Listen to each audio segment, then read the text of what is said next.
Halo teman-teman, hari ini kita kedatangan tamu, seorang novelis, cerpenis, pengamat sepak bola, dan penikmat film India. Dia adalah Mahfud Ikhwan. Cak, selamat Cak untuk Sutasoma Cak. Oh, makasih. Apa itu pengumumannya diberitahukan sebelumnya atau gimana Cak? Diberitahu sebelumnya, tapi dipesan untuk tidak diumumkan.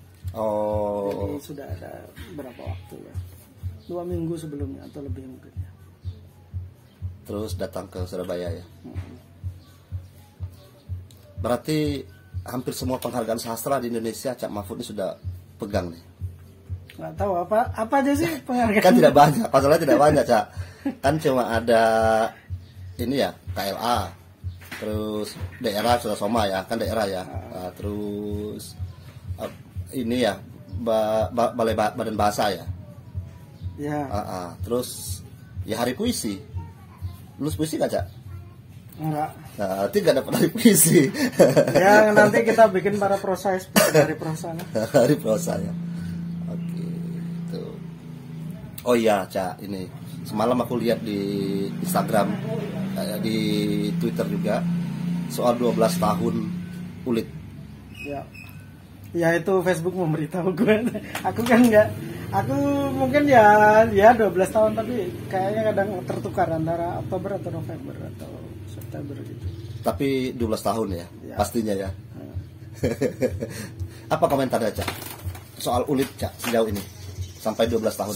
Soal Ulit, bahwa setelah 12 tahun Ulit masih beredar, masih dibaca, itu jauh lebih menyenangkan dari pertama lihat ya.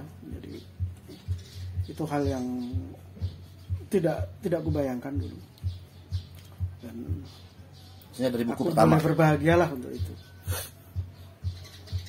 Apalagi ya kalau Ulitnya gitulah.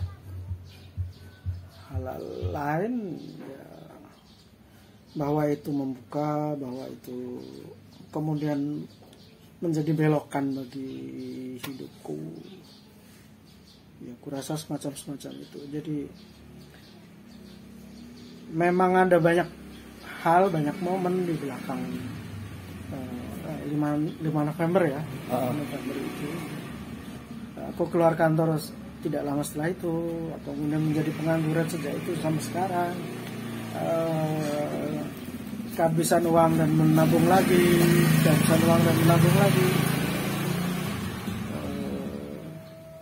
dibayangi oleh kemiskinan ya, karena tidak ada gaji di akhir bulan kan, semacam itu ku alami sejak itu. Jadi Ulit ini selain pembuka jalan juga ini ya, memberikan banyak kemungkinan hidup salahnya ya. Kemungkinan hidup dan kemungkinan tidak hidup. Ya kan, itu ada perjudian agak besar lah itu. Nah, ketika Ulit terbit punya bayangan nggak akan sepanjang ini usianya? Ya bukan bayangan sih, idealisasi gitu. Tapi sudah kepikir begitu? Enggak. Ya. Tapi kan sampai keluar dari pekerjaan. Nah, itu kan alasan, karena sebenarnya kan alasannya bukan hanya Ulit, alasannya juga pekerjaan itu juga. Oh, kirain karena aku sudah jadi novelis. Wah, aku harus hidup dari karyaku. Enggak sedevin itu. Waktu itu ya kira-kira karena aku ini ya, aku ada di satu penerbit dan rasanya tidak etis untuk punya buku di penerbit lain. Iya. Jadi berangkatnya dari itu aja. Terus ketika aku punya buku baru di penerbit lain, itu aku pakai alasan. Iya, keluar. Karena ada ini juga, memang yang itu musim-musimnya keluar lah. Berapa lama proses di ininya Cak, di penerbitan waktu itu Ulit? Cepat. Aku selesai sekitar Maret atau April ya. Terus mulai ku kirim ke beberapa penerbit itu sekitar Juni Juli lah. Oke. Terus aku sudah dapat mungkin 2-3 minggu, nggak sampai sebulan itu ada yang oleh penerbit yang pertama. Penerbit yang pertama tidak, karena mungkin kayaknya dia tidak memang tidak menerbitkan kebanyakan novel. Gitu. Ah, ah, Ya, setauku ada beberapa novel yang diterbitkan tapi kayaknya bukan sastra lah. ah, ah. Waktu itu aku kirim hanya karena ada teman yang ya punya koneksi dengan itu. Penerbit itu. Ya. Penerbit yang lain ya aku pikir mereka menerbitkan sastra. Gitu. Iya, iya. Oh, jadi awalnya memang setelah naskah jadi ini mengirimkan ke beberapa penerbit berarti ya, Cak ya? Iya, iya, iya. Berbeda dengan sekarang ya, Cak? Maksudnya? Kalau sekarang kan naskahnya belum jadi, penerbit sudah menawarkan. Ya enggak gitu amat.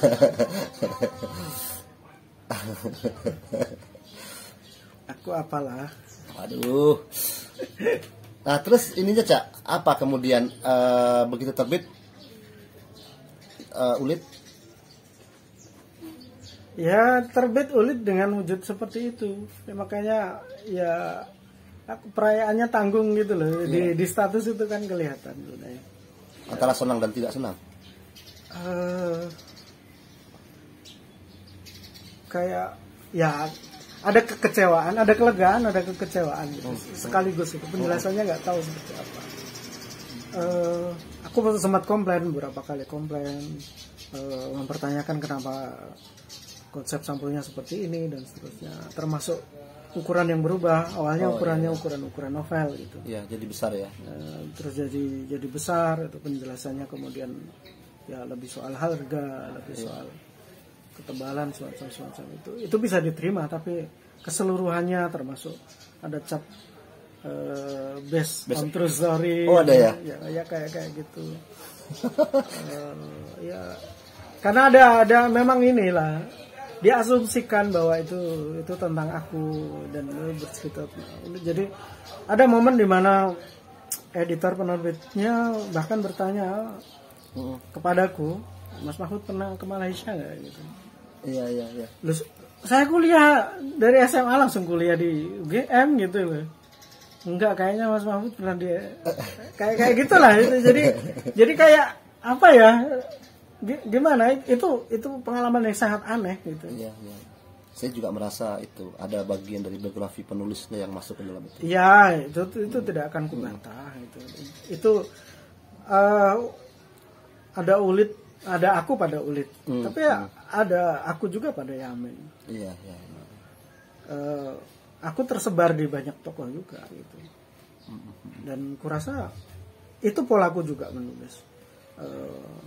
Ada aku pada Dawuk, ada aku pada Warta Kemplung, ada aku pada Mif, ada aku pada Anwar. Iya. Tidak terhindarkan. Selalu seperti itu. Ya, alter egoku gue titipkan di banyak tokoh. Gitu. Aku menyukai dialektika. Nah, terus Cak ini. Itu terbit pertama 2009 berarti ya? 2009. Terbit lagi 6 tahun kemudian. 2015. Itu dengan revisian, ada revisian ya? Ya cukup besar. Meskipun tidak, kayaknya kalau dua pembaca yang membaca dua edisi tidak akan banyak ini. Tidak akan banyak menemukan perbedaannya. Meskipun itu panjang katku. Iya. Karena memang ya kira-kira setelah baca Ulit sebenarnya 1-2 bagian dipotong gitu kan nggak apa-apa. Iya. Tapi itu juga bisa dibaca sebagai terpisah gitu.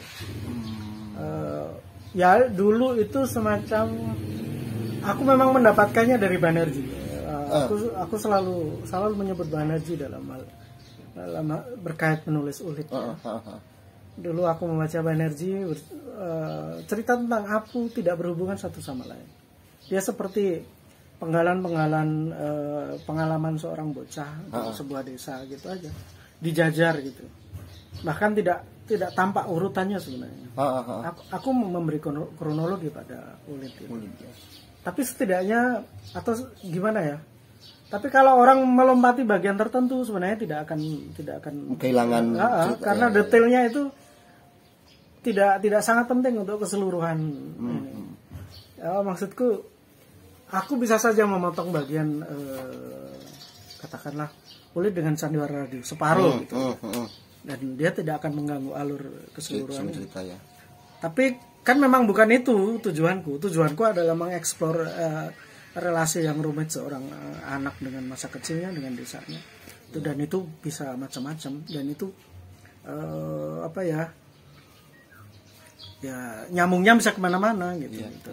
Tapi menurutku ya justru detail itu yang menguatkan Ulit sih, Cak. Nah makanya beberapa orang dengan misalnya ini ya, dengan orientasi penulisan fiksi yang ketat, itu mungkin akan kecewa dengan kelonggaran penulisan Ulit misalnya. Aku ingat kritik Cipto pertama. Tahun 2013 lah, awal-awal ketika Ulit mulai dibicarakan lebih luas gitu dari sebelum-sebelumnya. Dan dari perspektif Cipto, aku bisa terima itu. Bisa terima bahwa memang Ulit terlalu longgar. Bahwa ada diksi yang bisa dibuang, ada kalimat yang bisa di-cut. Semacam itulah gitu. Tapi Cipto membaca Ulit sebagai Cipto penulis gitu. Itu yang nggak tahu apakah Cipto menyadari atau tidak. Tapi aku bisa terima, dan aku pikir sebagian kritik Cipto yang kupakai untuk kemudian merevisi yang tadi ya, memangkas beberapa bagian itu. Meskipun juga memasukkan yang ini, ada bagian yang dulu kukat, terus masukkan lagi gitu. Tapi antara yang kukat sama yang kumasukkan jauh lebih banyak yang kukat lah. Terus apa, Cak? Momen apa yang bikin Ulit dari 2009 kemudian dibicarakan lagi gitu? Ya aku pikir apa ya? Itu kayak seharusnya sebuah buku alami gitu loh. Maksudnya dia menemukan pembaca yang tepat pada akhirnya ya, kira-kira begitu. Terus kebetulan dia temanku gitu. Terus dia punya energi yang cukup untuk kemudian membuat tulisan sangat panjang, provokatif, menghubungi banyak orang, dan akhirnya kemudian meyakinkan orang lain untuk membacanya. Oke. Aku ingat betul itu sebenarnya Bosman yang melakukannya. Dan Bosman adalah anggota kontrakan baruku. Jadi aku dan temanku Darmanto kontrak di arah Kalasan gitu.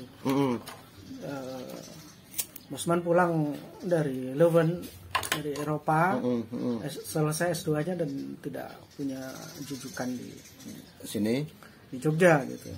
Terus dia tanya, ada kamar kosong nggak gitu? Ada, dia gabung gitu aja. Terus kemudian, oh ini Cak Mahfud novelis ya gitu, macam-macam itulah. Cak, coba aku baca bukumu gitu.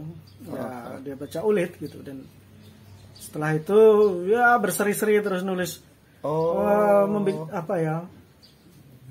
Dia apa tulisannya Bosman itu? Membicarakan novel yang tidak dibicarakan atau semacam itulah gitu.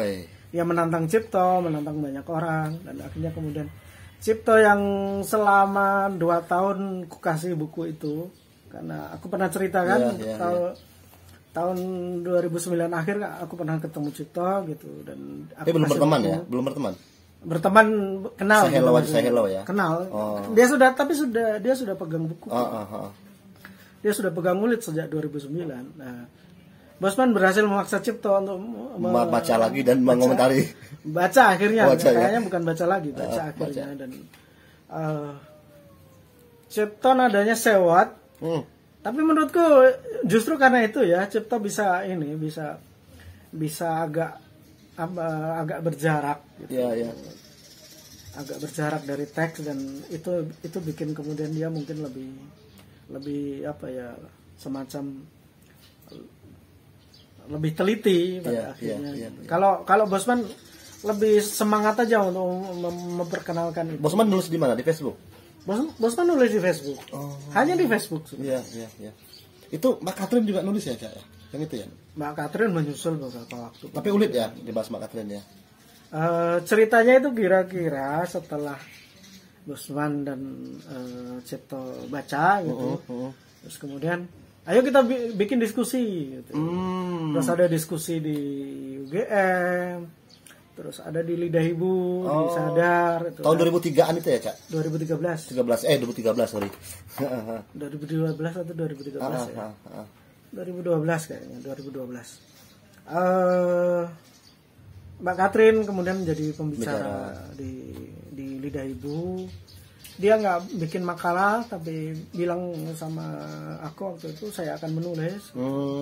Dan tulisan itu yang kemudian jadi pengantar Ulit di edisi kedua. Ya.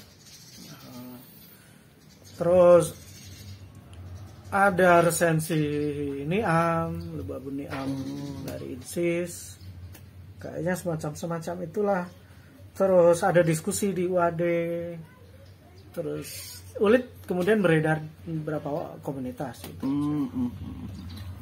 Nah, keputusan untuk mencetak ulang itu kenapa, Cak? Gimana, Cak? Ya, Dan dengan penerbit yang baru. Inilah Ulit. Berarti dicari orang kan, berarti kan orang. Belum tentu, enggak seperti itu. Ada semacam penembusan juga. Ulit yang kuning itu masih banyak. Cuman di aku waktu itu karena aku nggak dapat duit sama sekali dari buku itu kan. Aku dikasih buku 150 gitu. Terus di tempatku sudah mulai dikit gitu.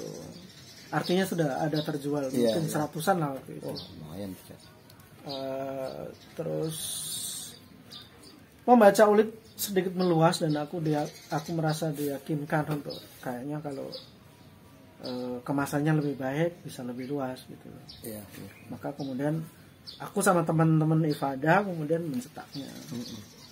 Atau ginilah, mereka ingin mencetak itu. Iya. Kalau sekarang sudah cetak ini ya, penerbit ketiga ya.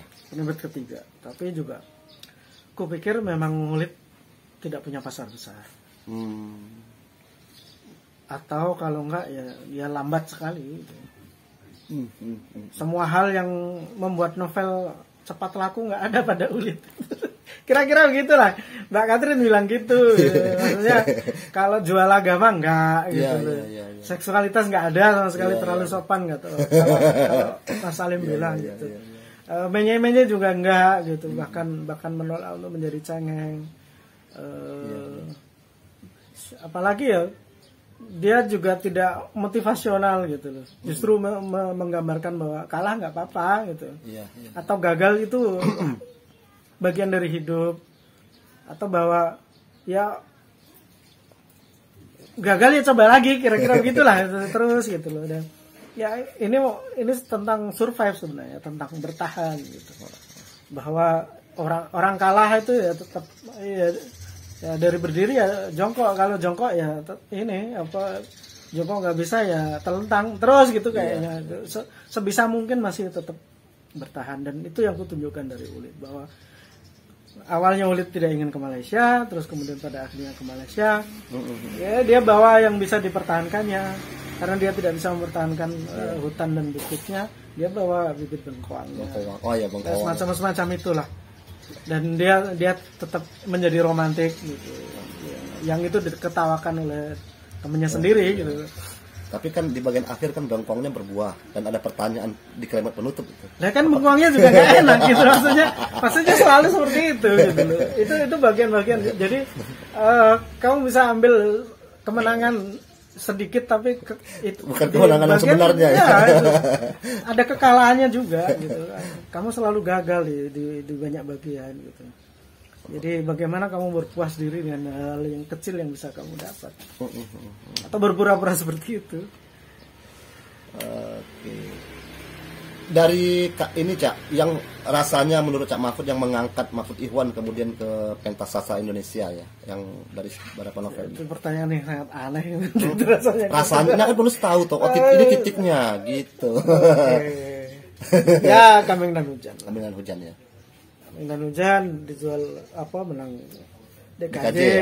Dijual lebih banyak, lebih islami, lebih menye-menye, lebih dramatis. Apalagi ini penulis yang mengejek karyanya sendiri nih.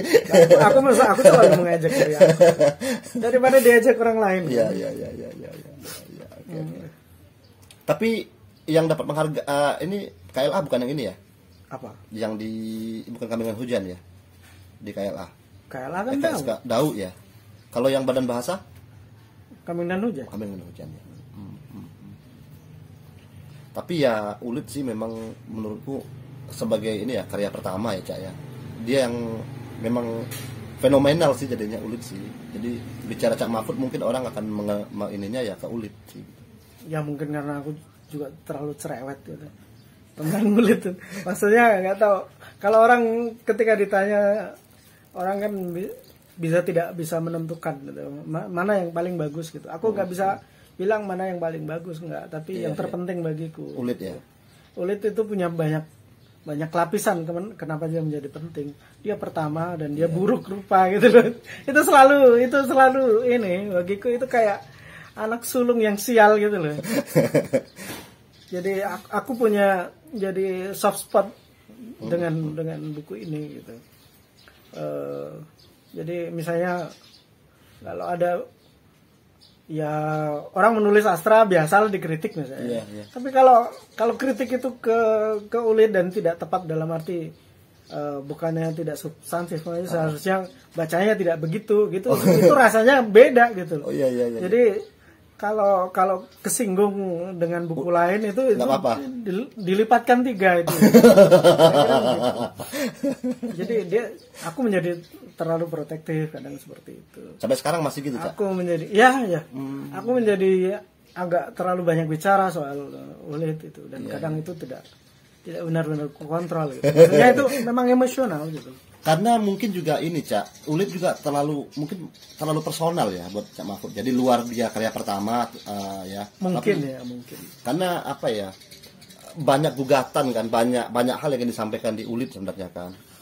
Aku punya banyak sekali gugatan di semua bukuku. Nah, maksudku mungkin di Kambing dan Hujan yang agak berbeda ya gagasan utamanya ya soal agama ya konteksnya ya. Tapi di ULID kemudian kan ada banyak hal yang dipertanyakan, mulai dari soal pendidikan, soal perubahan sosial segala macam tuh.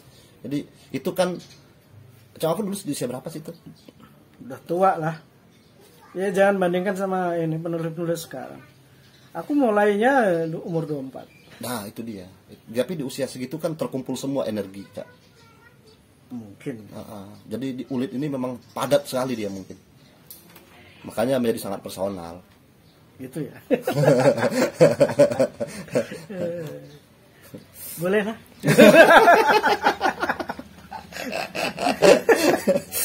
Aduh. Aku lupa nih mau tanya tadi. Aduh. Usia ini Cak, di masa kuliah, Cak Mahfud sudah menulis kan di awal-awal kuliah? Ya, aku punya cerpen atau menulis cerpen sekitar 1999. Sudah kuliah? Udahlah, 98. Oh, oke. 99 ya? 99 itu aku masuk ikut itu Pak kami. Kok Pak kami sih? Peksiminas kok Perpakami. Oh itu Peksiminas. Perpakami itu pramukanya Muhammadiyah sih itu. Peksiminas itu. Cerpen. GM. Menang nggak di daerah? Kayaknya masuk 10 besar aja. 10 besar. Ya itu pertama aku dengar nama Raudal, Anak Seku. Kayaknya semacam nama lain aku lupa ya. Mungkin Satmoko. Dengan siapa yang ini bikin Cak Mahfud kemudian ke sastra? Apa komunitas atau bergaul? Enggak. Itu aku ke Jogja ingin jadi arsitek. Kuliahnya arsitek? Enggak lah. Oh. Enggak masuk. Jadi aku ke Jogja UMPTN. Daftar arsitek. Biologi. Terus yang ketiga itu ya, pilihan ketiga kan. Yang ketiga itu pokoknya kalau bisa yang mungkin lebih besar masuk gitulah peluangnya. Jadi carilah itu, pinjam panduan UMPTN teman-teman dari nama eksakta atau semacam itulah waktu itu.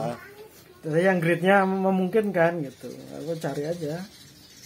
Waktu itu aku mikir sejarah atau arkeologi karena itu yang aku suka sebenarnya sejak kecil gitu. Tapi ya terus kemudian sejarah bisa baca sendiri lah gitu. Sastra Indonesia aja gitu. Iya. Padahal sama kan alasannya.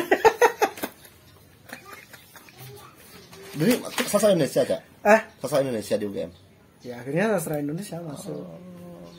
Oh iya, anak sastra ya. Ya karena masuk sastra makanya nulis gitu. Kira-kira begitulah. Oke. Jadi tidak asing lah ya dengan sastra ya. Sejak kuliah. Kuliah, iya maksudnya. Sebelumnya ya, apa. Aku nulis di buletin. Aku nulis di buletin sekolah di SMA aja nggak keterima. Nggak tahu nulis apa ya waktu itu. Tips mungkin? Enggak, kayak semacam itu loh. Ancaman kafir terhadap Islam, semacam itulah kayaknya ya. Aku kan bacanya ya gitu-gitu anak pondok. Gitu. Oh iya, anak pondok ya Cak ya. Tapi keren juga ya masuk UGM dulu ya. Ya, boleh lah. Kayaknya belum ada orang tempatku masuk UGM. Ada ini enggak spanduk besar ya? Enggak. Di SMA aku kata. Tapi ada ceritanya itu. Karena agak ini tuh. Jadi surat panggilan di UGM itu nyantol di desa sebelah itu. Waduh. Hari-hari itu nggak ada yang kenal kan gitu. Sampai kemudian telat. Akhirnya sampai di rumah. Sampai di rumah telat sudah. Jadi kelewat itu loh tanggalnya. Waduh. Orang tua aku panik gitu. Aku sudah di Jogja. Oh, sudah di Jogja. Tapi aku juga bingung karena aku seharusnya orang bawa surat panggilan ya. Iya. Akhirnya? Ya begitu.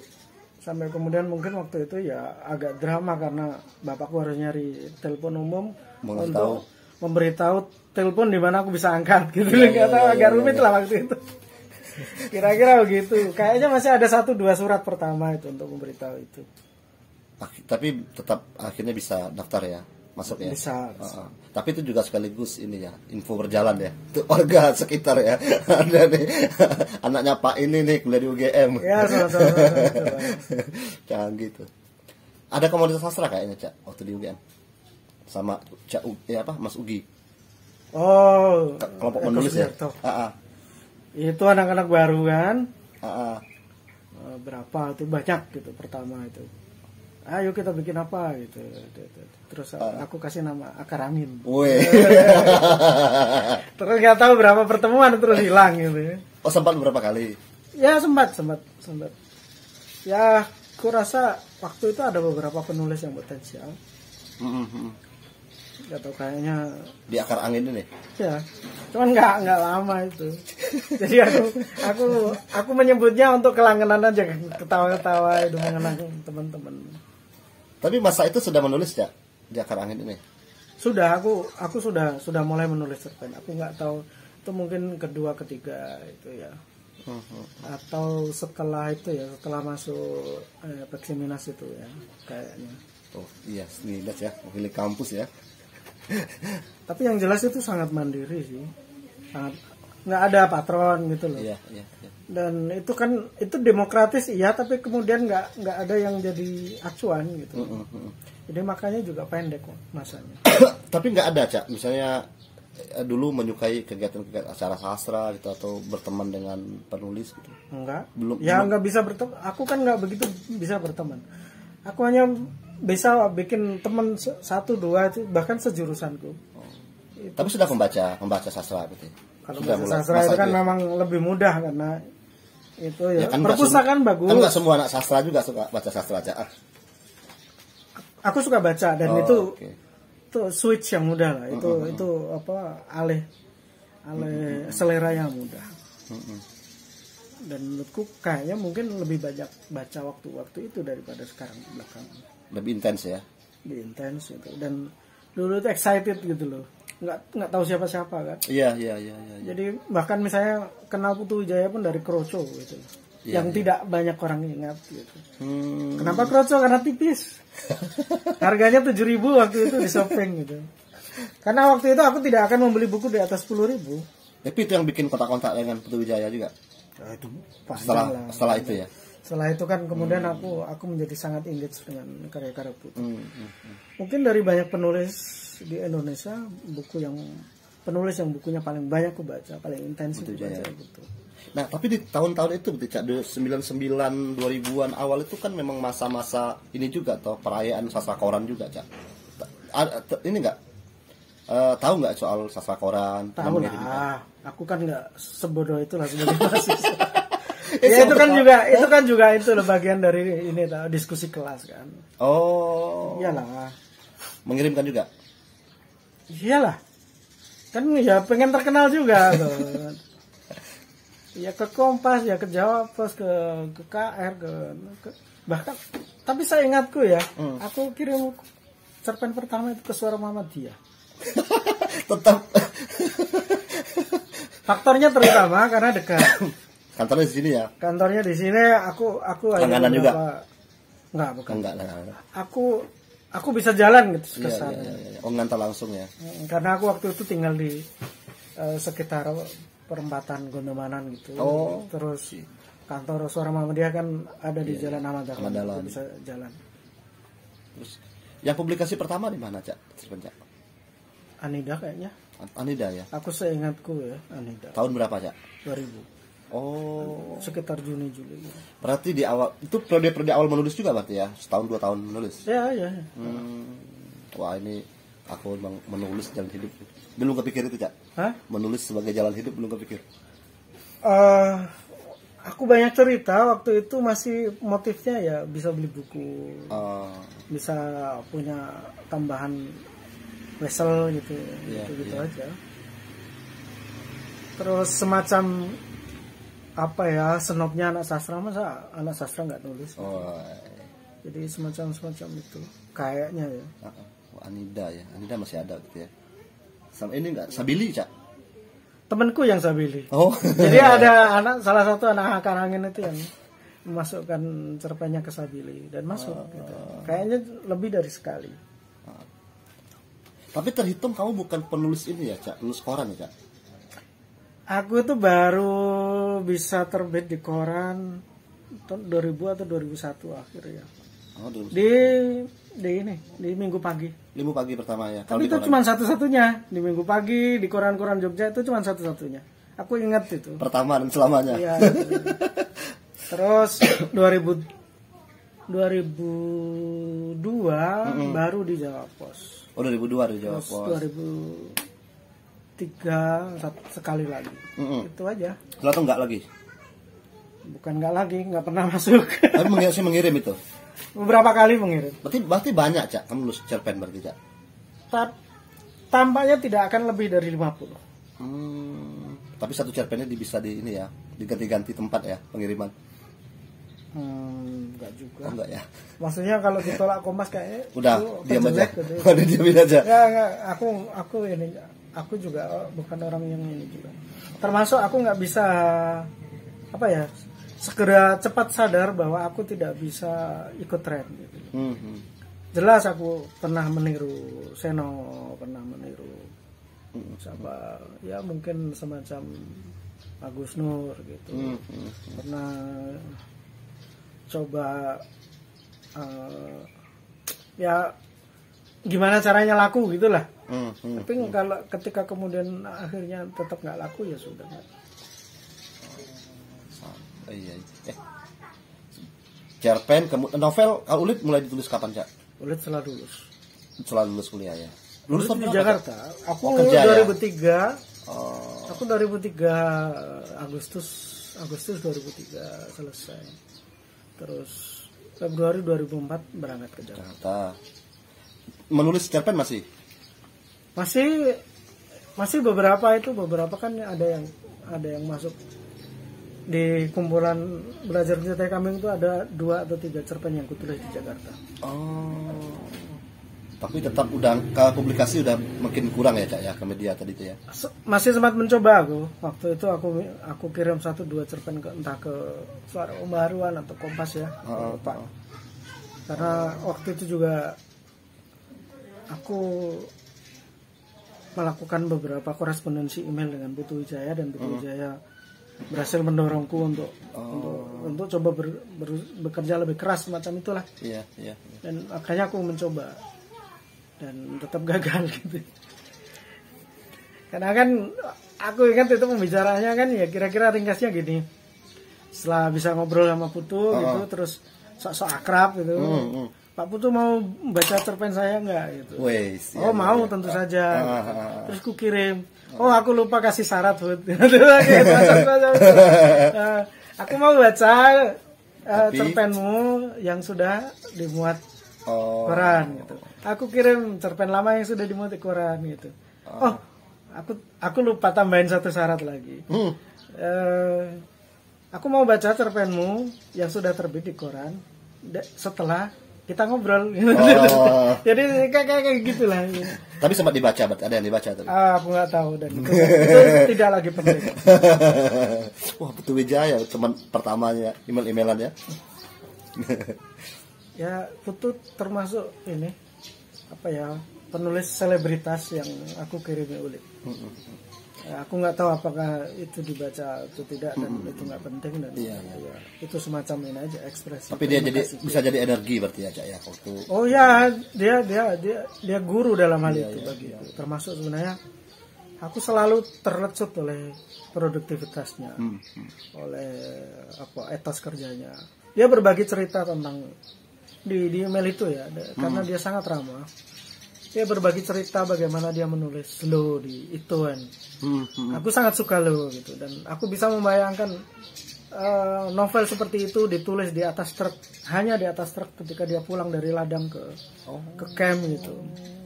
Karena hanya itu kesempatannya. Iya, Karena iya. itu kan komunitas orang teater yang Iya, hanya iya. bekerja Iya, jadi iya, iya. mereka nggak justru nggak berkesenian gitu. Iya, iya. Jadi aku mengambil itu, termasuk satu cerita yang bagus sangat hebat dari seorang penulis dan itu ada pada Putu ketika dia anaknya keguguran, anaknya sangat didambakannya keguguran dan dia harus menulis skrip komedi untuk TPI. Itu gila begitu. Dan itu menghantuiku gitu. Iya, iya, iya. Aku tidak pernah bisa meniru itu. Aku tidak pernah bisa menjadi penulis produktif. Tidak pernah bisa menjadi penulis dengan banyak karya. Tapi aku selalu merasa bahwa itu menjadi acuan. Gitu.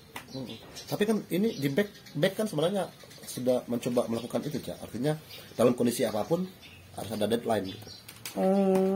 Mungkin ya. Tapi itu sebenarnya back bukan pertama kan ini pengalaman seperti itu. Sebelumnya? Aku sama Natia pernah menulis itu cerpen bersambung. Iya, cerita bersama itu ya. Dan itu lebih ngawur itu. metode kerjaku lebih ngawur. Aku pernah Aku pernah menulis di tengah waktu semacam temu alumni di SMA aku itu. Iya. Jadi itu pengalaman penting lah. Meskipun kayaknya karyanya nggak penting-penting amat. Itu gimana lanjutannya dengan itu Mbak Cak yang novel yang di Mojo itu? Nggak tahu. Berhenti. Ya mungkin suatu saat bisa ku ambil bagianku untuk kulanjutkan. Bisa dipisah-pisah. Bisa lah. Ya kan Natia tahu dia nulis yang mana, aku nulis yang mana. Iya. Dan sebaiknya menurutku ya nggak perlu di blend gitu. Iya. Dia melanjutkan proyek. Kayaknya yang proyek di Mojok ini yang pernah terbit punya Robi ya. Robi Julian. Robi sama Intan. Iya, Intan ya. Jadi Aca Mahfud juga dia juga ada waktu itu ya. Tapi belum dilanjut mau direncanakan apa gitu, Cak. Dari Mojok sendiri nggak ada tawaran. Kayaknya mungkin ada, tapi aku lupa. Karena aku memang itu kan kayak ditawari, oke, coba lah gitu. Terus ketika kemudian ada kemungkinan untuk dilanjutkan biar terbit itu kayaknya nggak dulu lah. Berapa episode? 20 episode ya? Enggak. 10? Kayaknya 5 atau 55 berarti 10 ya, episode kan? 10 itu. Nggak episode. panjang kok. Tapi modelnya memang menulis bergantian ya? Ya semacam itu. Bentuk kolaborasinya ya? Dan itu kan spontan. Iya. Dan aku kadang cuman bisa ngerjain Natia aja. Terus ininya gimana konsep pengerjaannya sama Natia dulu? Ya gitu, Natia nulis apa aku ngelanjutin. Oh, Kami saling membunuh tokohnya kok. iya. Saling menjahati masing-masing ya.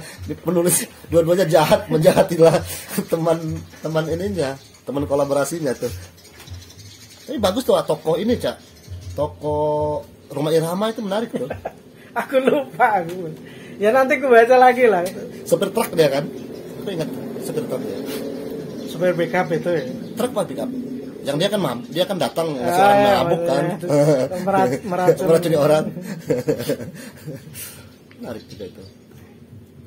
Nggak tahu sama kepikiran ke sana. Nah, Cak, dari semua novel Cak Mahfud nih, 4 ya yang terbit. Apa sih? 4 ya. Kulit, Ambingan Hujan, Dau, sama Anwar Tohari.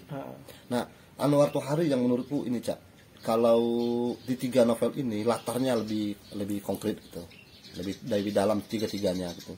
Nah, kalau di Anwar Tohari sih ini dia berbeda menjadi karena sebagian besar cerita kan pertama dia ini ada banyak tempat karena tokohnya kan berpindah-pindah tempat kan. Kemudian dia lebih dominan di kota peristiwanya. Dan menurutku ini novel Cak Mahfud yang bicara soal kota gitu. Lebih urban ya? Iya, dia lebih urban gitu. Tapi kayaknya masih ada yang bilang itu lokalitas. Ya lokalitas urban, kalau mau lokalitas urban, iya. Satu-satunya yang aku temukan.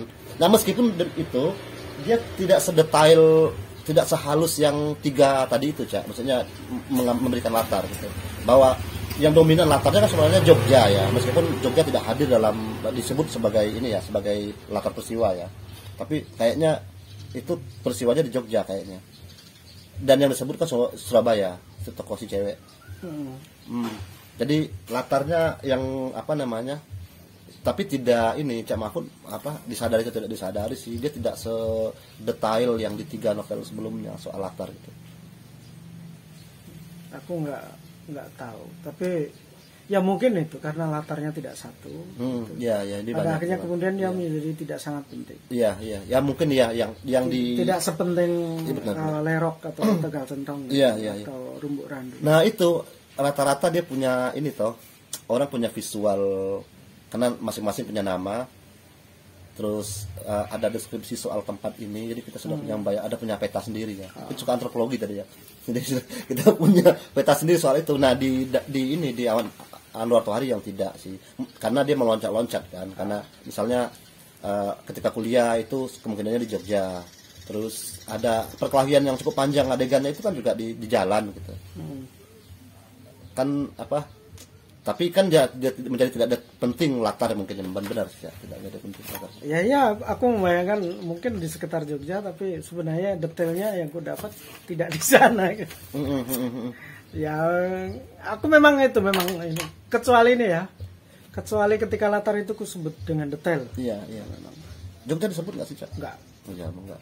Kecuali Surabaya kan, benar kan? Kecuali Jogja tidak untuk itu Jogja sebagai realitas gitu loh. Tapi aku cari-cari juga di mana kira-kira toko buku dan penerbit ini. Nggak ada ini. Ya nggak ada, campur-campur Pak. Bisa aja misalnya tempatnya ada di Malang tapi misalnya gitu. Aku mikir di bawah ini jembatan Kalicode, Cak. Ya, karena boleh aja lah gitu. Ininya di atas, warung toko bukunya di atas, nah lewatnya di bawah kan, karena kan polanya kan tinggi rendah. Boleh juga. Kayaknya ada yang bisa menangkap ini gambaran itu. Kalau Code kayaknya pas tuh di sini, dekat jalan Mataram ya, di dekat Malioboro itu. Itu kan kira-kira rumahnya siapa di sana ya? Rumah kan 3 lantai itu rata-rata tuh. Rumah siapa tuh di sana aja? Nah, back kan kembali lagi ke latar itu, Cak. Desa kan. Oke, ya. Nggak disadari nggak tuh, Cak? Iya. Aku tadi cerita bahwa kalau kamu nyari latar yang agak konkret kan ketika di hutan itu menjadi lebih konkret. Iya. Ketika di dalam mobil penyekapan itu sebenarnya lebih konkret kan. Iya. Tokohnya tempat yang disebut itu kan terkoneksi gitu. Nggak tahu, mungkin aku memang tidak ingin menyebut Jogja, terutama karena Jogja punya sejarah yang sangat kompleks. Dan kalau aku menyebut Jogja, aku akan kerepotan dengan banyak banyak faktor. Jogja punya sejarah angkatan sendiri, bahkan di luar ini kan, di luar sejarah angkatan sastra Indonesia gitu. Angkatan Malioboro, angkatan PSK, mungkin angkatan siapa, Raudal Tanjung Banua. Ada nggak itu angkatan itu kayaknya ada deh. Jadi Jogja punya ini sendiri. Jadi aku nggak mau mengutak-atik gitu. Mungkin kalau ada gambaran-gambaran yang bisa mengarah ke Jogja, ya tak terhindarkan. Tapi tokoh-tokoh kayaknya ada tokoh asli gitu yang hadir ya? Banyak. Nah, ya kan itu menunjukkan bahwa ini peristiwanya di mana. Ya, aku kan memang suka ini tuh, suka memasukkan orang-orang hidup gitu. Iya. Kira-kira begitu. Oh iya, berarti ya kan aku ada Ferry Fadli di UGM. Iya. Ada siapa lagi ya? Oh, iya. Ada Mahfud Ikhwan juga. Di mana itu? Di banyak novel. Tapi dia Mahfud kan sebagai orang ya, bukan penulis ya. Iya.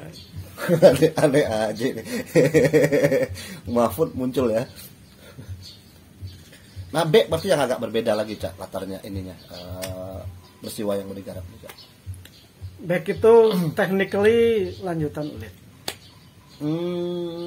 Tokoh-tokohnya sama dengan Ulit. Ada tambahan-tambahannya. Ulit masih ada, bapaknya Ulit masih ada, ibunya Ulit masih ada. Karena yang jadi tokoh utama adalah adiknya Ulit. Gitu. Oh gitu. Nah ini menarik nih. Ini bocoran nih. Aku baru tahu nih. Bukan bocoran, belum baca aja. Aku sudah cerita, baru 7 episode. Kan 48. Seharusnya sudah nyampe itu, sudah tahu lah.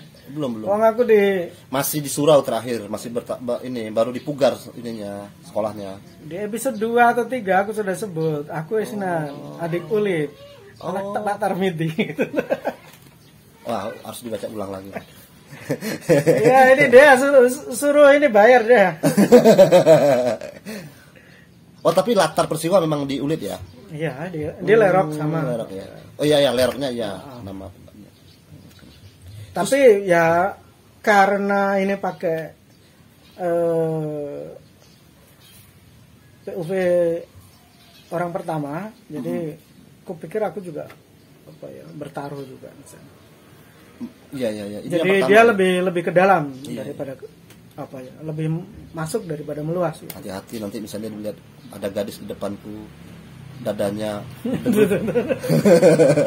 Ya, bisa lah itu terjadi. Itu membuat misalnya Lerok benar-benar menjadi latar gitu. Dan tidak seperti di Ulit gitu, pasti itu rasanya. Tapi Back juga sebenarnya bicara tentang perubahan gitu. Iya. Dan beberapa nafas masih sama, aku rasa. Berarti iya. Tapi temanya yang agak ini ya, dia sepak bola ya. Bola. Itu apakah tema? Aku nggak tahu apakah itu tema atau kalau aku melihat itu kacamata yang kupakai aja. Jadi sepak bola di sana menggantikan sandiwara radio gitu aja. Sebenarnya begitu. Jadi kalau Ulit melihat dunia di sekitarnya dalam dunia ini kan dalam kacamata sandiwara radio itu loh. Orang-orang seperti Arya Kamandano, kayak macam-macam itu. Terus di Back Isnan melihat dunia dalam kacamata sepak bola gitu aja. Tokoh-tokoh yang hadir, Cak, yang pemain sepak bola itu memang tokoh nyata ya? Yang diceritakan yang di awal-awal tuh loh. Ya enggak lah. Oh enggak ya, tapi banyak sekali tokoh nyata karena itu sepak bola kan. Aku tidak bisa tidak bisa bikin tokoh pemain sepak bola terkenal dari Argentina bernama siapa gitu nggak bisa mengarang. Ya tetap merujuk ya. Iya. Nah kan ada adegan pertama itu kan dia ini tuh adegan sepak bola yang dia tonton ya waktu kecil ya. Iya. Nah aku kira itu pertandingan beneran yang ditonton.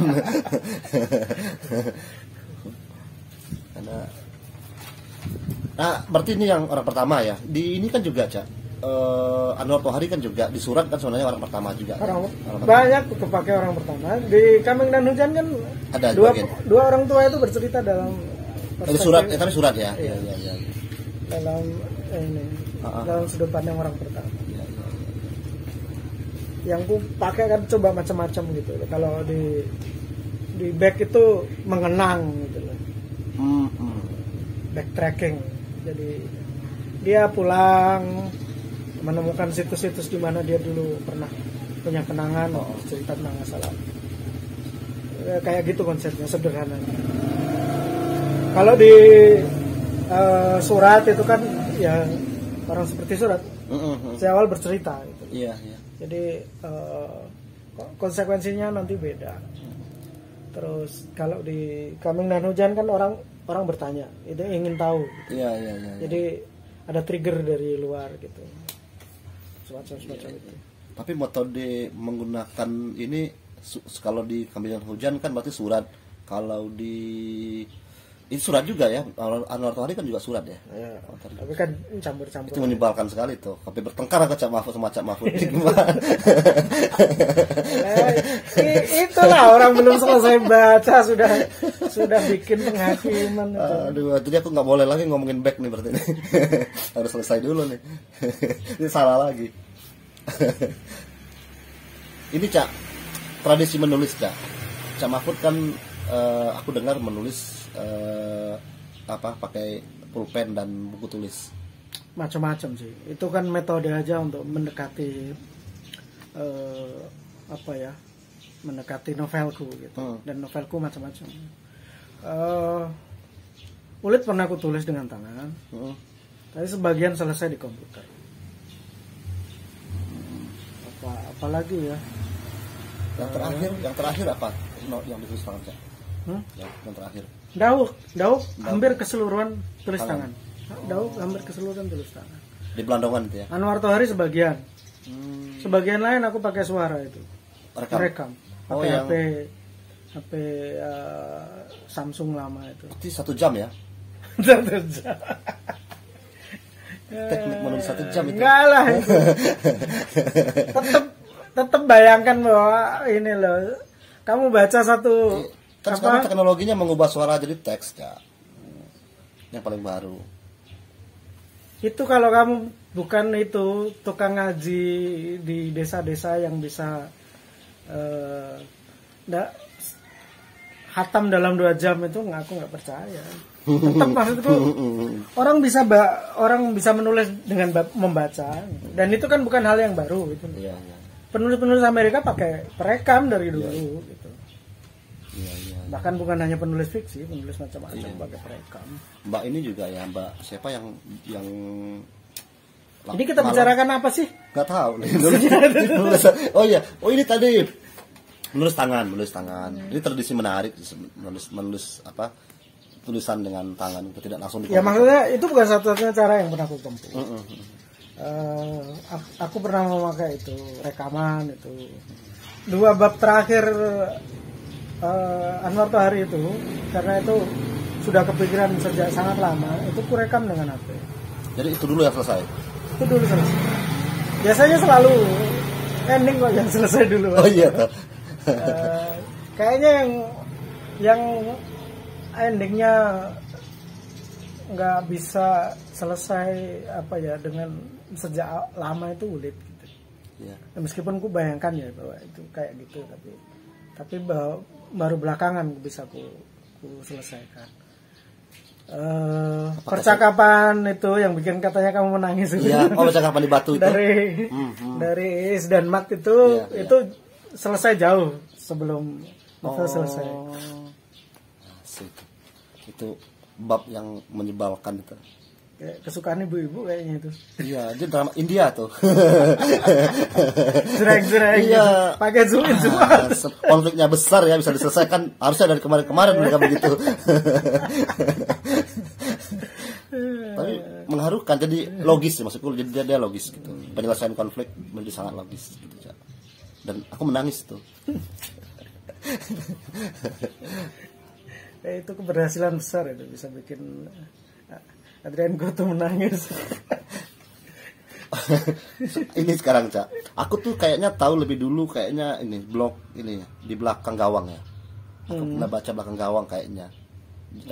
jauh sebelum mungkin tahun berapa dia bikin Cak? Nah, maksudnya 2010. 2010 ya. Oh iya. Aja kira-kira 2011 lah mungkin. Hanya setahun setelah aku nganggur itu. Berarti tahun itu aku belum 2010 aku aku nulis satu tulisan tentang final Piala Dunia 2010. Terus aku bikin namanya Belakang Gawang. Sendiri itu dulu ya. Sendiri terus temanku Darmanto dari Siberut datang, terus kami sama-sama football antusias, terus kita bikin blog lah. Aku sudah ada blog, mau sudah ada blog. Oh ya, menarik sih itu Belakang Gawang. Berarti aku mau baca Belakang Gawang dulu Cak, sebelum baca Ulit, karena Ulit kan kemudian aku agak terlambat mungkin ya 2000. Jauh lah. Aku tahu Ulit kan setelah jualan buku, setelah belanja buku di gudang. Banyak yang jualan buku juga belum baca. Aku baca itu. Aku bacakan lagi nih, ada temanku yang bilang soal covernya, jadi tokonya ini bukan cewek ini loh gitu. Nah aku penasaran, kata penulisnya tokonya bukan si cewek ini gitu. Oh ya, kalau berarti yang kalau di back ini berbeda lagi model penggarapannya ya Cak? Ya model penggarapannya ya, karena dia punya deadline, dia terbatas. Jadi aku nggak pernah menulis dalam satu chapter itu lebih dari 2.500 lah. Paling panjang kayaknya salah satu hari ini aku kirim 2.300 kata. Nggak pernah lebih dari itu. Berarti ini 2 episode terakhir ya? Ini yang 2 terakhir ya? Aku berharap hari ini bisa menyelesaikan yang terakhir. Yang terakhir. Jadi kemudian bisa agak sedikit santai. Tapi abis back ini apa lagi Cak? Nggak tahu. Kayaknya aku sedang mengumpulkan banyak buku soal film India lagi. Mungkin aku mau ke sana untuk bersenang-senang, untuk kayaknya kehilangan banyak gairah belakangan soal nonton. Tapi masih update kan film India kan? Update tapi tidak se-update banyak orang. Karena orang sekarang enggak. Ada lagi yang lebih update. Orang sekarang ya pertama karena Netflix tuh atau semacam itu. Jadi orang jauh lebih bisa mengakses. Nah soal ini Cak, film India Cak, serius kamu mulai serius menulis soal film India?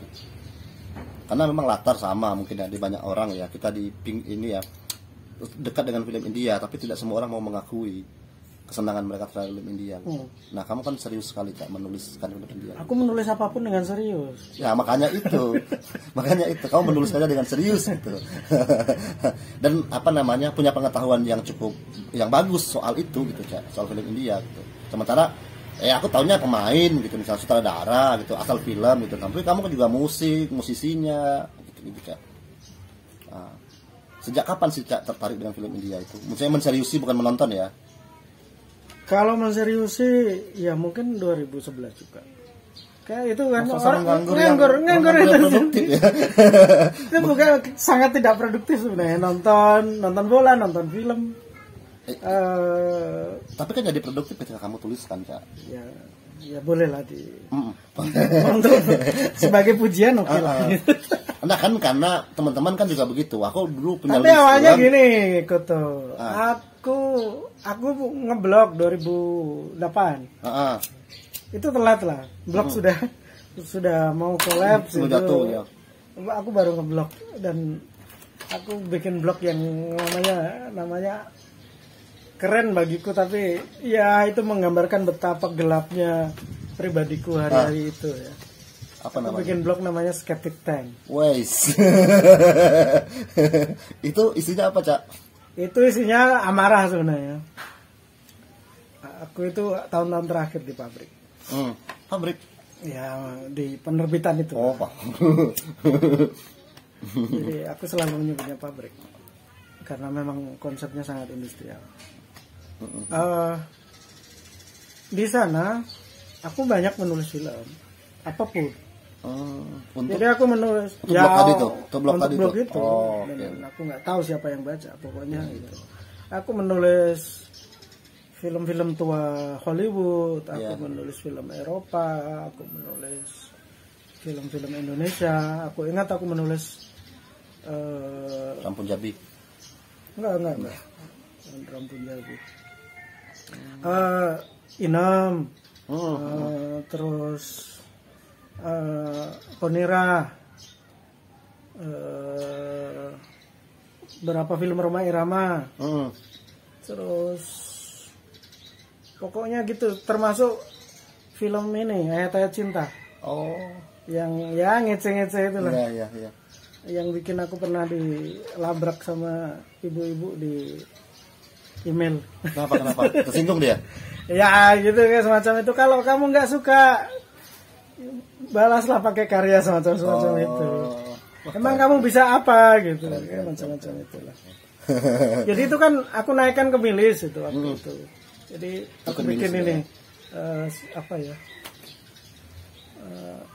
Ayat-ayat cinta dan Rasul ke-26 ya, semacam itu. Pokoknya isinya ngajak-ngajak lah. Jadi sarkas-sarkas belakang itu kecil lah. Kena Mahfud 2008 2009. Nah terus tadi itu India. Salah satunya itu adalah Salam Bombay. Filmnya Mira Nair. Iya. Dan itu pendek sebenarnya. Itu cuma 3 paragraf. Tadinya. Memang 3 paragraf. Setelah itu 2011 atau 2010 aku ketemu itu banyak file film India. Awalnya kalau aku bercerita di buku itu kan awalnya aku ketemu Three Idiots gitu loh. Iya. Oh itu masalahnya Three Idiots ya. Three Idiots, terus kemudian ternyata di Jogja bisa cari film macam-macam dan India juga banyak gitu loh. Terus aku download banyak film. Di sana banyak ketemu film-film bagus yang sudah ada berapi ya? lama aku cari. Sudah. Luxury juga sudah. Iya. Apalagi ya itu. Ya itu senjakalanya Universal sama itulah Kepingan itu. Iya. Dari sana kemudian muncul tulisan-tulisan berikutnya. Aku nulis tentang Rafanan, aku nulis Three Idiots, aku nulis Iskia, dan akhirnya banyak tulisan-tulisan. Ya dulu kan juga merespon kayak gitu tuh. Ada Norman Kamaru aku nulis, gitu. Ada apalagi semacam itu. Tapi sebelumnya kamu sudah menyukai film India kan? Ya itu dari remaja lah. Iya, tapi memang sudah menyukai. Sebagaimana kita pernah ngobrol kayaknya tuh ya, bahwa kita ini dibesarkan oleh tradisi yang sama. Tradisi menonton televisi tetangga gitu loh. Iya. Dan itu akhirnya hampir semua film kita tonton. Film Indonesia lama, film India, begitu tren ya. Film Hong Kong, film silat Layar Emas RCTI, film silat lama, layar emas RCTI, apa itu aku masih ingat kok itu urut-urutannya film di SCTV itu. Aku RCTI tahu hari Minggu. Apa kalau RCTV? Hari Minggu kan? Selasa drama. Oh iya. Rabu misteri. Oh iya. Kamis futuristik. Jumat kungfu. Kalau aku hafalnya RCTI jadwal hari Minggu. Aku ingat film aneh-aneh itu aku tonton di waktu itu. Iya, di Ulit kan itu yang mendekatkan pembaca mungkin, Cak. Di Lerok kan ada masa di mana. Ya cuma dia tidak terlalu ke situ ya ininya. Jadi sebenarnya aku menyukai film secara umum. Dan cerita gitu, secara umum juga. Jadi selain Sandiwara dia aku menyukai ludruk, menyukai itu loh cerita dalam nada itu. Jadi lagu-lagu dangdut yang ada diceritakan, ada dramanya gitu loh. Nah, aku juga menyukai radio, Cak. Cuma masalahnya kan Sahur Sepuh kan tidak ada di RRI. Aku kan cuma bisa RRI ya di tempat dia. Oh iya. Jadi aku cuma tahu muter-muter pasir di laut yang aku tahu. Oke, ya. Panjang sekali itu. Itu kan berseri ternyata, Cak. Nah itu yang aku ingat itu siang jam 11 siang kalau nggak salah tayangnya juga. Terus ada lagi hari Kamis malam itu ada cerita-cerita silat gitu. Tapi Sahur Sepuh ini aku benar-benar nggak punya kenangan dengan itu karena memang tidak ada radio swasta di kampungku. Itu kan tayangnya ini kan di radio swasta kan. Iya.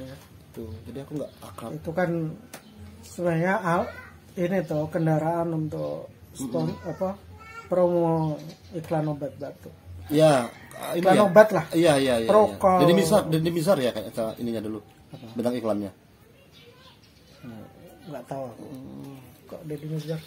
Prokol ya? Iya. Kayaknya. Aku lupa. Batuk kayaknya. Ya ada Engran, ada semacam Iya, itulah. iya. Entrostop, Kalpanax. Iya, tapi kan dia tayangkan di radio jaringan kan. Nah di tempatku kan aku di kampung, Cak. Satu-satunya radio bisa ditangkap cuma RRI. Itu. Sampai aku usia berapa gitu aku dapat kabel panjang. Nah itu aku baru dapat RRI Jakarta programa 4 sama programa 3. Jam 2 itu ada pelajaran bahasa Indonesia. Jam 11 siang itu ada acara ABRI. Aku tahu itu acaranya di radio. Aku punya kabel panjang ini di sepanjang ladang dulu. Itu baru dapat. Kalau di tempatku radionya menyalanya pagi sampai jam 8. Setelah itu baru jam 4 sore. Jadi cuma itu yang bisa kita dengar. Sehari kosong, nggak ada siaran. Itu SW, MW kan radioku, nggak ada AM, FM, Cak. Jadi nggak bisa merasakan dunia Ulit. Tapi Ulit yang aku rasakan adalah ketika Ulit numpang menonton di rumah tetangganya. Karena aku pernah naksir tetanggaku. Yang aku numpang menonton di rumahnya. Kayak adegan itu ya. Tapi itu dialami oleh semua orang, mungkin banyak orang gitu yang tumbuh di zaman itu gitu. Karena yang itu mungkin bukan aku sendirian, bukan si Ulit atau Cak Mahfud, tapi banyak orang mengalami itu. Kan biasanya begitu tuh rumah tetangga, biasanya dia orang kaya baru atau orang baru di kampung, punya anak gadis gitu kan. Nah, Ulit ini bisa bikin kelangenan dia.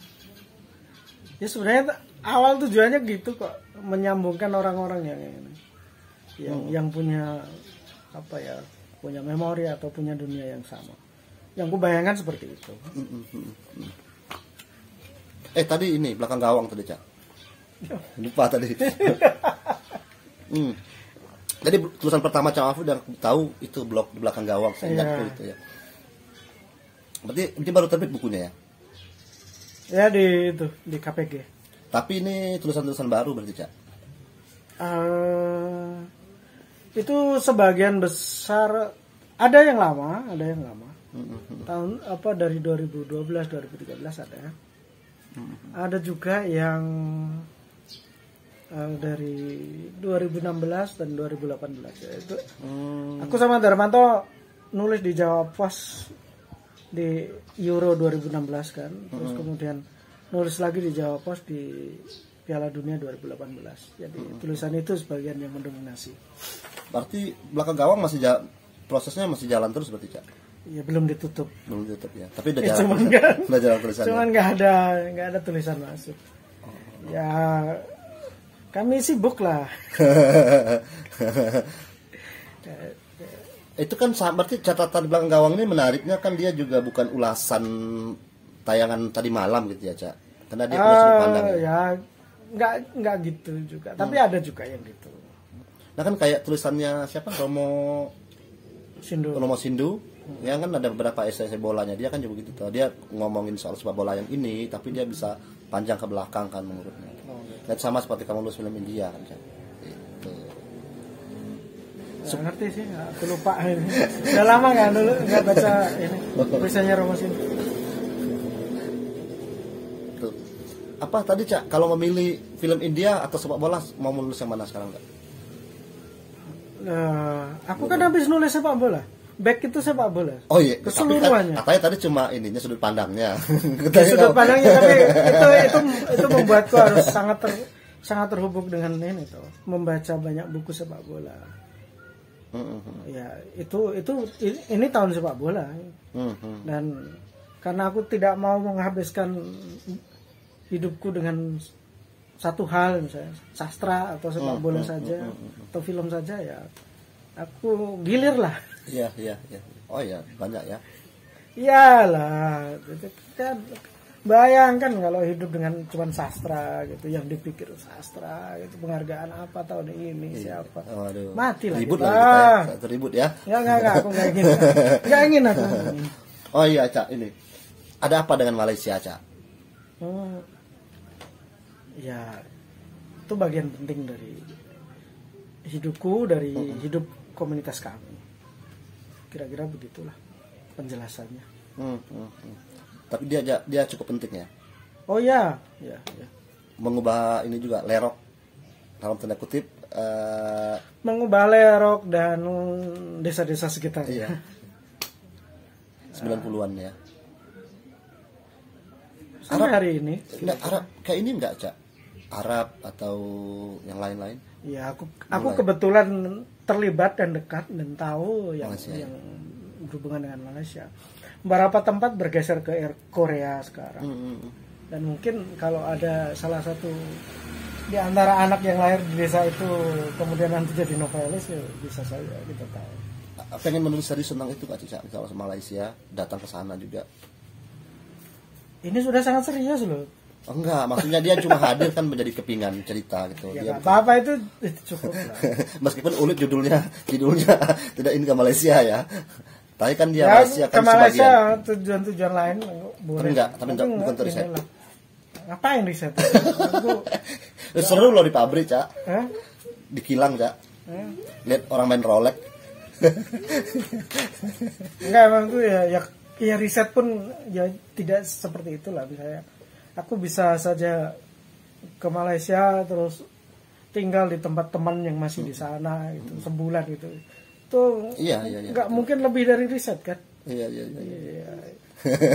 Aku masih punya banyak sekali. Bahan. Teman-temanku yang masih kerja di sana terjebak pandemi itu ya. Masih video call lucu-lucuan, masih berbagi lagu gitu. Jadi karena sebenarnya dunia kami kan sudah terpisah sangat jauh gitu. Akhirnya ya itu. Jadi aku pas nonton film India gitu terus lagunya dia kenal tak gede ke ya. Aduh, Alika gitu. Ya macam-macam itulah. Kalau ini, Cak, pulang kampung sudah dikenal sebagai penulis, Cak?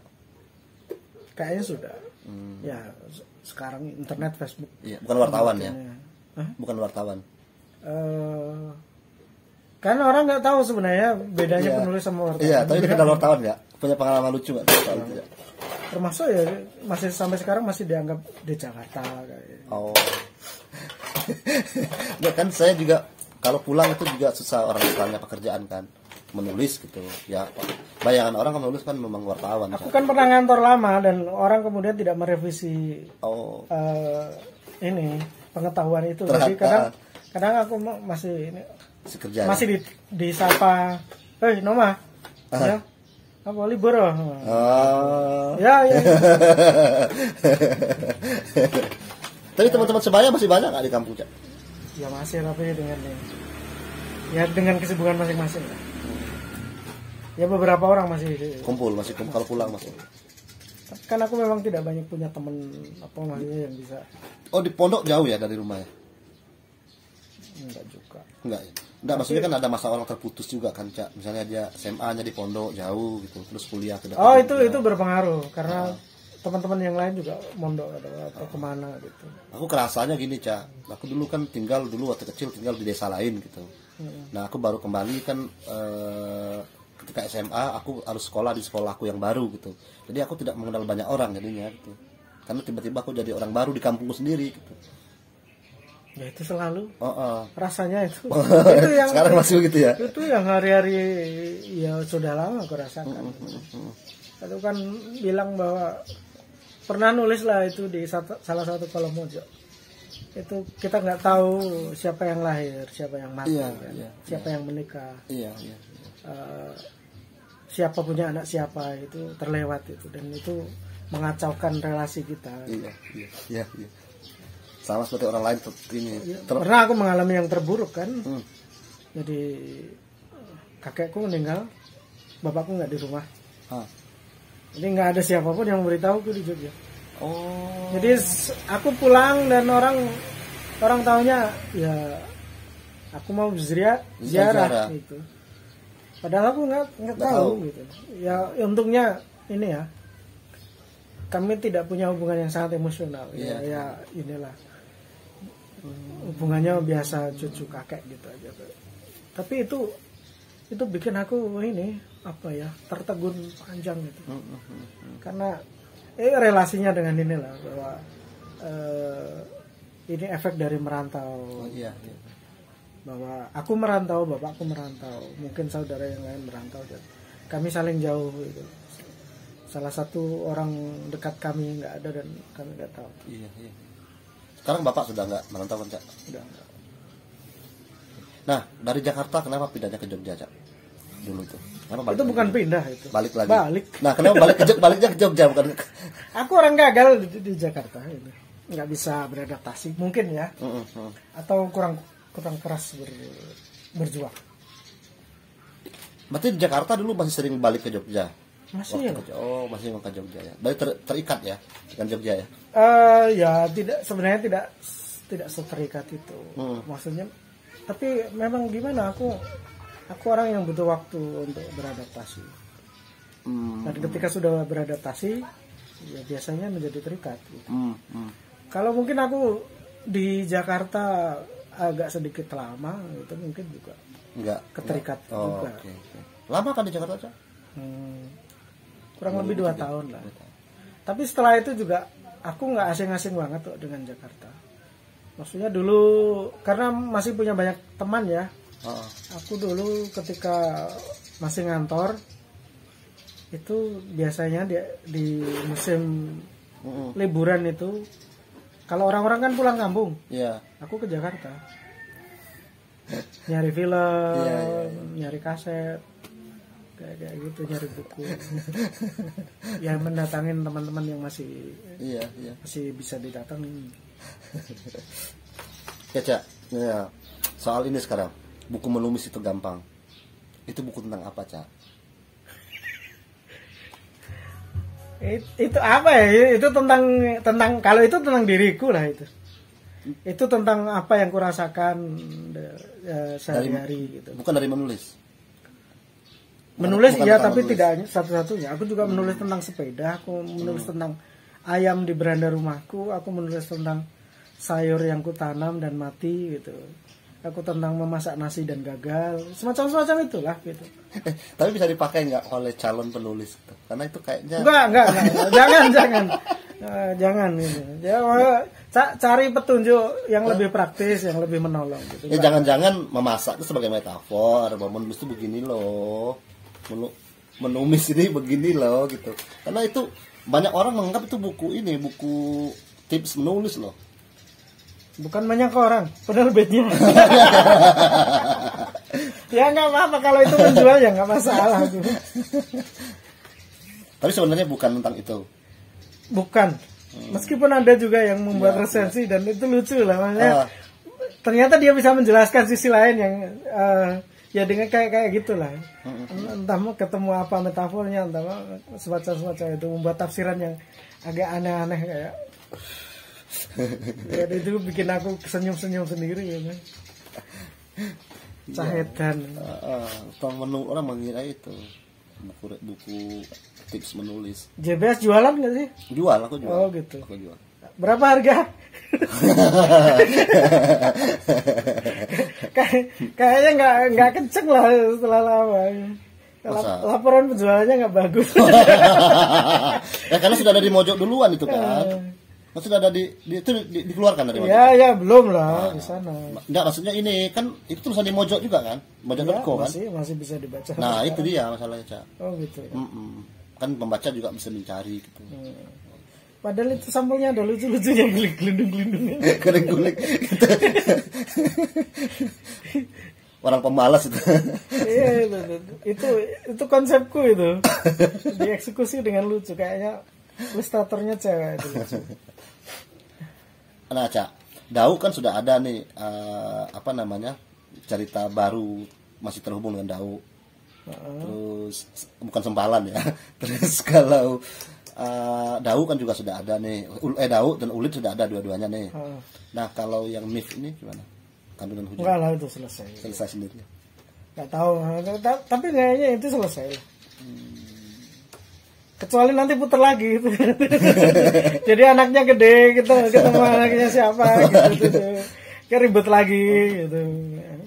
Kawin lagi. Terus masalahnya nggak selesai. Ribet lagi. Ini Dau berarti masih ada bagian ketiganya. Nggak tahu, tapi mungkin ada. Ya aku mau memikirkannya tapi belum clear, nggak tahu mau kemana mau ke apa. Ya itu kayak dulu kan aku mikir itu kan cerita enteng-enteng aja tuh. Tapi di ini kan udah nggak enteng, di Matahari udah nggak enteng tuh ya. Ya, Udah berlapis-lapis itu. ya aku masih punya obsesi untuk bikin saya apa ya, novel pop bersetting tahun 80 gitu ya, tribute lain untuk orang-orang yang Oh ini tribut juga ya, kalau yang itu ya. Seluruh hidupku itu untuk tribute. Oh, tipenya kamu susah move on nggak ya, Cak? Ya mungkin. Tipe-tipe setia apa, bintangnya apa, Cak? Aku bertanya. Dia kan ada pengaruh bintang katanya, Cak. Taurus. Oh, kayak istriku. Oke, Cak. Terima kasih banyak, Cak Mahfud. Oke. Terima kasih juga Kuto JBS. Terima kasih banyak. Ini dengan Cak Mahfud kita masih ngobrol di JBS di Bijilan nih. Siapa tahu nanti kita ngobrol lagi dengan Cak Mahfud ketika sudah di Kelauran nanti. Karena pasti banyak pertanyaan teman-teman juga yang belum bisa, yang masih ada gitu. Karena ini kan kita baru ngomongin sedikit saja tentang Cak Mahfud nih. Jadi masih banyak hal yang perlu kita gali dari Mahfud Ikhwan. Makasih ya, Cak.